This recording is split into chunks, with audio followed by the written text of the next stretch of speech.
Hello प्यारे साथियों, सारे भाइयों को राम राम, राधे राधे। आज जो है वो क्या हमारा है, क्लास जो 9th है उसका जो चैप्टर कौन सा है, 6। कौन सा चैप्टर है, 6, रेखा एवं कोण। इसके बारे में जानेंगे और इस चैप्टर के सारे क्या कर लेंगे, डाउट को और अपग्रेड को, जितनी प्रमेय हैं वो सारे इस 6.1 एक्सरसाइज के पहले जितने भी प्रमेय हैं उनको कवर करेंगे, फिर 6.1 का आपकी कवर करेंगे। ऐसा करते करते आपके हर वीडियो को स्टेप बाय स्टेप चलते रहेंगे। ठीक है, अब स्टार्ट करते हैं जो हमारी आज का कंटेंट है उस पर काम करते हैं। रेखाएं एवं कोण में आप जानते हो कि रेखा क्या होती है और कोण क्या होते हैं।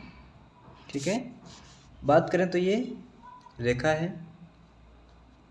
देखो, हर चीज़ एक होती है, जैसे बात करें रेखा की, एक रेखा होती है, ठीक, एक किरण होती है और एक रेखाखंड होता है। आपको इस वीडियो को पूरा का पूरा कंटेंट मिलेगा, पूरा का पूरा, एक चैप्टर के एक सवाल के कई सारे तरीके भी मिलेंगे यहाँ पर देखना, और हर एक चैप्टर को और हर एक बात को अच्छी तरीके से आपको एक्सप्लेन किया जाएगा। अब बात करें रेखा को पढ़ा रहे थे, रेखा के कितने भाग हो गए हमारे, 3 भाग हो गए भाग 3 भाग, कौन कौन से, रेखा, रेखाखंड और किरण। बात करें रेखा की तो ये क्या हमारी है, रेखा। ये क्या है, इसके कोई भी एंड पॉइंट नहीं होते हैं, ये कितनी भी आगे बढ़ाई जा सकती है, कितनी भी पीछे बढ़ाई जा सकती है। और अब बात करते हैं रेखा हो गई और किरण की। किरण का क्या होता है, एक पॉइंट ऐसा होता है, ये क्या होता है, किरण, इसको आगे की तरफ बढ़ाया जा सकता है। ऐसे भी इसको भी कर सकते हैं कि इसको दोनों तरफ बढ़ाया जा सकता है, और इसको इसका एक पॉइंट फिक्स होता है और एक पॉइंट को आगे बढ़ाया जा सकता है। क्लियर है। अब बात करते हैं रेखाखंड की। अब रेखा हो गई, किरण हो गया, अब बात करते हैं रेखाखंड की। जो रेखाखंड की अगर बात करें तो क्या हो जाएगा, इसमें रेखाखंड के हमारे दोनों एंड पॉइंट होते हैं। समझ में आया, रेखाखंड के हमारे दोनों एंड पॉइंट होते हैं। पहला क्या है, रेखा। रेखा में क्या होती है, दोनों तरफ बढ़ाया जा सकता है, रेखा में दोनों तरफ बढ़ाया जा सकता है, रेखा में दोनों तरफ बढ़ाया जा सकता है। और किरण में क्या होता है, किरण में एक तरफ बढ़ाया जा सकता है, एक तरफ इसका एंड पॉइंट होता है। रेखाखंड में क्या होता है, दोनों तरफ बढ़ाया नहीं जा सकता है, इसके दोनों क्या होते हैं, एंड पॉइंट होते हैं। दोनों क्या होते हैं, एंड पॉइंट होते हैं।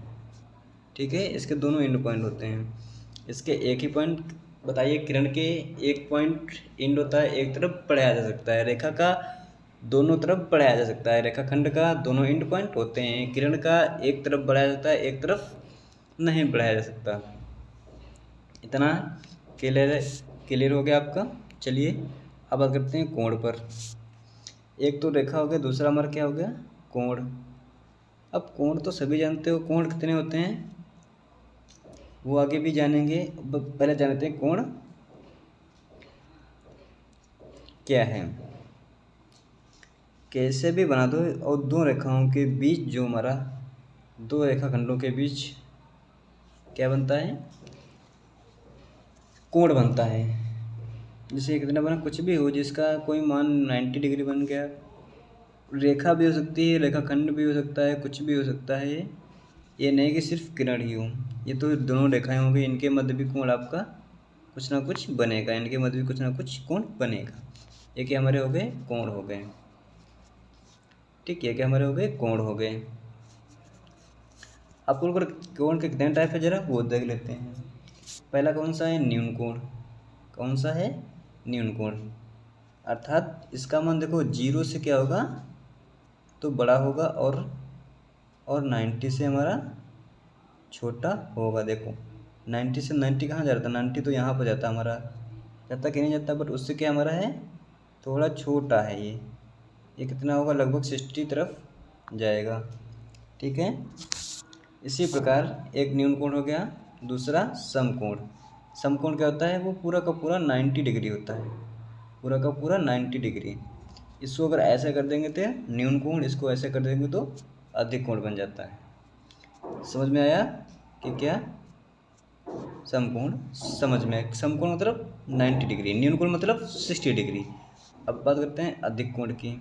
अधिक कोण का जो हमारा होता है वो 90 से तो अधिक होता है, बट 180 से कम होता है। 90 से अधिक होता है और 180 से कम होता है। देखो ये आपका 90 तो यहाँ पर था, यहाँ पर था 90, और ये 180 आपका यहीं पर कहीं जाता है। इसके दोनों के बीच में ही तो है। वैसे ये जाएगा कितना, 110 तक जाएगा शायद, कोई माप तो इसमें है नहीं, ऐसे लिख दिया जाता है कि 110 तक होगा ये। ठीक है, 90 से बड़ा है और 180 से छोटा है। आशा करता हूँ समझ रहे होंगे। ठीक है, और अब बात करते हैं फोर्थ की रिज कोण। और इसको क्या कहते हैं, ये पूरा का पूरा 180 होता है। देखो पहला क्या था, न्यून कोण, फिर समकोण, फिर अधिक कोण, फिर ये रिज कोण। रिज कोण का अर्थ है 180। ऐसे भी हो सकता है, और आपका रिज कोण ऐसे भी हो सकता है। ये भी आपका 180 है और ये भी आपका 180 है। ठीक है, अब बात करते हैं परिवर्ती कोण की। इसकी परिवर्ती कोण की, परिवर्ती कोण का अर्थ होता है ये 180 से तो बड़ा होगा, ठीक है, बट क्या होगा 360 से छोटा होगा। देख लीजिए आप, 180 कहाँ था, 180 यहाँ पर था, और 360 कहाँ था, 360 हमारा क्या होता है 360, जैसे ये कोई है यहाँ से चलता है और यहीं पर आकर रुकता है, बट ऐसा तो नहीं है, बीच में थोड़ा गैप है, इसलिए 360 भी ये नहीं है, 360 से थोड़ा सा कम है। जान पा रहे हो? अभी एक बार सारे के सारे कोण रिवाज करते हैं। चलिए, न्यून कोण, पहले देखो एक ही रेखा पर सारे के सारे कोण दिखा देंगे। यहाँ पे मान लो कोई बिंदु है, ठीक, यहाँ पर कोई बिंदु है, सारे के सारे कोण अलग तरीके से दिखा दिए जाएंगे। ठीक है, पहला क्या है न्यून कोण, तो न्यून कोण यहाँ से दिखा दिया जाएगा, ये 45 है, कुछ भी लिख सकते हो। दूसरा क्या होगा समकोण, ये क्या हो जाएगा हमारा 90 हो जाएगा। तीसरा अधिक कोण, ठीक है, ये 90 से अधिक होगा, इसको हम लोग कहा था 110 कहा था कि नहीं। और चौथा क्या कहा था, ये इसको लिख देते हैं हम लोग ऐसे, ये पूरा का पूरा क्या है 180, ये पूरा का पूरा 180, इसको क्या कहते हैं रिज कोण। अब ऐसे खींच दे रेखा, हम एक रेखा ऐसे खींच दें, और जैसे मान लो कि ऐसे ऐसे देखो, इसको इससे बना दें, किससे बना दें, इससे बना दें। चलो इसको जैसे मान लो एक रेखा ये थी एक, इसको यहाँ से खींच कर लाए, यहाँ से खींच कर लाए, यहाँ से खींच कर लाए, यहाँ से खींच कर लाए, और फिर इसको यहीं पर रोक दिया है, तो फिर इसको वहीं तक ले जाओ, यहाँ से खींच कर लाओ, यहाँ से खींच कर लाओ, यहाँ से खींच कर लाओ, यहाँ से खींच कर लाओ, और यहाँ पर रोक दो। ठीक है, यहाँ से खींच कर लाओ और यहाँ पर रोक दो।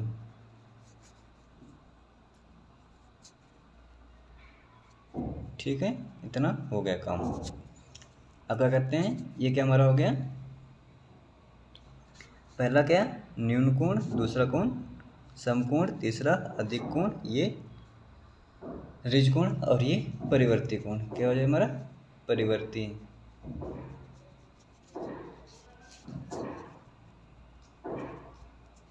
परिवर्ती कोण, इसको ऐसे कोण का नाम लिख दे, जैसे ये हो गया हमारा 360 तो होगा नहीं, मान लो इसको 300 लिख दे पूरा, ये 300 डिग्री हमारा है। सारे के सारे कोण एक ही बार में डिनोट हो गए कि नहीं हो गए।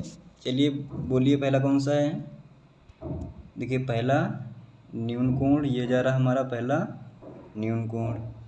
दूसरा हमारा ये वाला 90 डिग्री वाला अधिक कोण। तीसरा ये वाला, सॉरी ये 90 डिग्री वाला समकोण होता है, और ये कहाँ से कहाँ जा रहा भैया, ये वाला अधिक कोण 110। फिर इसके बाद क्या आता है हमारा है, इसके बाद हमारा नीला वाला रिच कोण जिसको कहते हैं रिच कोण, ये हमारा 180। फिर इसके बाद परिवर्ती कोण जो हमारा क्या हो जाएगा 300। परिवर्ती कोण 360 से कम और 180 से ज़्यादा। आशा करता हूँ कि सारे कोण आपको समझ में आ गए होंगे। अब इसके बाद कुछ अपग्रहित हैं उनको देख लेते हैं, कुछ प्रमेय हैं उनको देख लेते हैं। उसके बाद नेक्स्ट वीडियो में आपकी क्या चलेंगी, प्रश्नावली चलेगी। ठीक है। अपग्रहित जो 1 है उसका कहती हैं यदि एक किरण एक रेखा पर खड़ी हो। क्या कह रहा है, यदि एक किरण, मान लो ये एक किरण खींच दी हमने, एक किरण हो गई है, कहाँ चला गया, ये किरण हो गई। अब किरण को कैसे लिखते हैं, ऐसे लिखते हैं। ठीक है। यदि एक किरण एक रेखा पर खड़ी हो, मान लो कि ये रेखा, तो इसको बना दे रेखा और इसको बना दे किरण। यदि एक किरण एक रेखा पर खड़ी हो, देखो ये किरण हो गई, ये रेखा हो, ये क्या हमारी है रेखा, ये क्या हो गई हमारी किरण हो गई, किरण। ठीक है। यदि एक किरण रेखा पर खड़ी हो तो इस प्रकार बने दो आसन कोणों का योग 180 होता है। आपको बताया था कि ये कितना होता है, पूरा का पूरा हमारा 180 होता है। आपको बताया भी था रिजकोण में कि ये दोनों का जो इतना का इतना होता है वो 180 होता है। आपको बताया था, ये देखिए यहाँ से लेकर यहाँ तक कितना होता है 180 होता है। कितना होता है 180 होता है। वही इसमें दिया गया है जो अपग्रहित 6.1 है, उसमें दिया गया है कि यदि एक किरण एक रेखा पर खड़ी हो तो उनके जो मध्य कोण बनते हैं दोनों आसन कोण, उनका योग 180 होता है। इनका योग 180 होता है। बहुत सिंपल से अपग्रहित हैं। उसके बाद देखते हैं अपग्रहित नंबर 2। यदि दो आसन कोणों का योग 180 तो उनकी उभयनिष्ठ भुजाएं एक रेखा बनाती हैं। उभयनिष्ठ उभयनिष्ठ मतलब उभयनिष्ठ नहीं होनी चाहिए। ये दो आसन कोणों का योग 180 होता है। कुछ भी आप खींच लीजिए, दो आसन कोण हैं उनका योग कितना होगा 180 होगा। एक ये होगा एक ये होगा। कैसे भी खींच लीजिए, कैसे भी आपकी हों, एक ऐसे भी ऐसी होती है आपकी, कैसे भी हों उससे कोई फर्क नहीं पड़ता। जैसे अभी सीधी बस रेखा कैसे होनी चाहिए, रेखा सीधी होनी चाहिए, कैसे भी बनी हो कोई मतलब नहीं।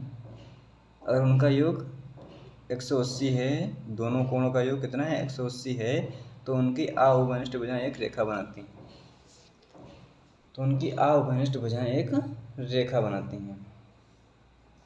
ये क्या बनाएगी, एक रेखा बनाएगी, क्योंकि इनके कोणों का योग 180 होगा। तभी एक रेखा पर बने कुछ भी कोण बने उनके मध्य अगर उनके बीच एक रेखा खींचिए तो उनका योग 180 होता है। ये भी एक सिंपल सी है जो प्रमेय में लागू होगी। वो कैसे देखते हैं, कैसे प्रमेय में लागू होती है। ये दो रेखा, इसमें प्रमेय को सिद्ध करना है। इसको स्टेप बाय स्टेप किया जाता है। आप अगर नोट करना चाहो तो स्टेप बाय स्टेप इसको लिख भी सकते हो। ये दो रेखाएं परस्पर प्रतिच्छेद करती हैं तो शीर्षाभिमुख कोण बराबर होते हैं। अब दो रेखाएं हैं, एक ऐसे एक ऐसे हैं, दो रेखाएं परस्पर प्रतिच्छेद करती हैं। दो रेखाएं बना दी, ठीक बना दी, परस्पर क्या करती हैं प्रतिच्छेद करती हैं। अब जिसको देखो हम लोग क्या करते हैं, कोण मान ले अगर 1, कोण 2, कोण 3 और ये कोण 4 मान लें तो आसानी से और जल्दी से समझ सकते हैं। तो शीर्षाभिमुख कोण बराबर होते हैं। हमको देखो इसको स्टेप बाय स्टेप करना बहुत पेपर के लिए आपके और अच्छा भी होता है। जैसे हमें क्या दिया गया है गिवन, देखो स्टेप बाय स्टेप लिखना बहुत ज़्यादा ज़रूरी होता है। ये दो रेखाएं परस्पर प्रतिच्छेदी हैं। गिवन में क्या लिखेंगे, गिवन में ये लिखेंगे दो रेखाएं परस्पर प्रतिच्छेदी हैं। दो रेखाएं, ये वाला आप लिख लोगे, ठीक है। दो रेखाएं परस्पर प्रतिच्छेदी हैं। फिर क्या हमें सिद्ध करना है, टू प्रूफ, जो हमें सिद्ध करना है टू प्रूफ शीर्षाभिमुख कोण बराबर होते हैं। जैसे हमें मान लिया कोण 1 बराबर कोण 3 दिखाना है, या कोण 4 बराबर कोण 2 दिखा दे, कोई एक इसके उसको बराबर करते हैं या इसको बराबर करते हैं तो हमारा प्रूफ हो जाएगा। अब प्रूफ कैसे करते हैं ज़रा वो देख लें। अब क्या करते हैं प्रूफ क्या करेंगे, जैसे हम छोटा सा फिगर बनाते हैं, ठीक है। मान लो कोण ये 1 था, ये कोण 2 था, कुछ भी मान लो, ये कोण 2 था, ये कोण 3 है, ये कोण 4 है। अब हमको दिखाना है कि कोण 1 इक्वल टू जो है वो क्या दिखाना है, कोण 3 का दिखाना है। कोण 1 इक्वल टू कोण 3 दिखाना है। कैसे दिखाएंगे जरा देखिए, कैसे दिखाते हैं, सिद्ध करते हैं स्टेप बाय स्टेप। कोण 1 इक्वल टू कोण 3।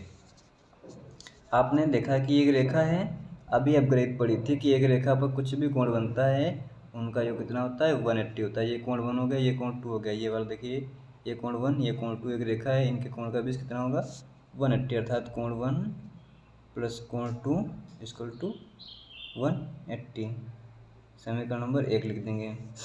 इसी प्रकार कोण 1 और कोण 4 भी तो 180 बना रहा है। इस देखो ऐसे खींचे रेखा, ऐसे खींचिए, ऐसे गया है, ये कोण 1 है फिगर में देखिए, और यहाँ देखिए ये कोण 4 है। ये एक रेखा है और इसको एक रेखा काट रही है, तो ये कोण कितना हो जाएगा, 180 हो जाएगा। कोण 1 प्लस कोण 4 इक्वल टू 180। ये समीकरण नंबर 2 हो गई। समीकरण नंबर 1 समीकरण नंबर 2 के राइट हैंड बराबर हैं तो आपके लेफ्ट हैंड भी बराबर होंगे। ठीक है, ये दोनों राइट हैंड बराबर हैं तो लेफ्ट हैंड भी बराबर होंगे। कोण 1 प्लस कोण 2 इक्वल टू कोण 1 प्लस कोण 4। अब आप देख पा रहे हैं कि कोण 1 कट गया, कोण 2 इक्वल टू कोण 4। ये तो हमें दिखाना था। कोण 1 इसमें नहीं, इसमें देखो, कोण 2 कोण 4 के सामने होना चाहिए, कोई कोण 3 कोण 1 के सामने होना चाहिए। इसमें से एक भी आ गया है। इसी प्रकार आप दूसरा करना चाहो तो कोण 2 कोण 3 को ले लो, तो कोण 1 कट जाएगा, जो कोण 1 कोण 2 लोगे, पहले कोण 1 कोण 2 लोगे तो 180 है, कोण 2 कोण 3 लोगे तो कोण 2 बीच में कॉमन कट जाएगा, कोण 3 1 के बराबर हो जाएगा। इसी प्रकार आप प्रूफ भी कर सकते हो। ठीक है, अब इसके बाद जो है वो प्रश्नावली 6.1 चलेगी। आशा करता हूँ कि आज के जो सारे टॉपिक हैं उनको अच्छी तरीके से आपने पढ़ लिया होगा और अच्छे तरीके से रिवाइज भी कर लिया है, और अच्छी तरह से रिवाइज भी कर लेना। ठीक है।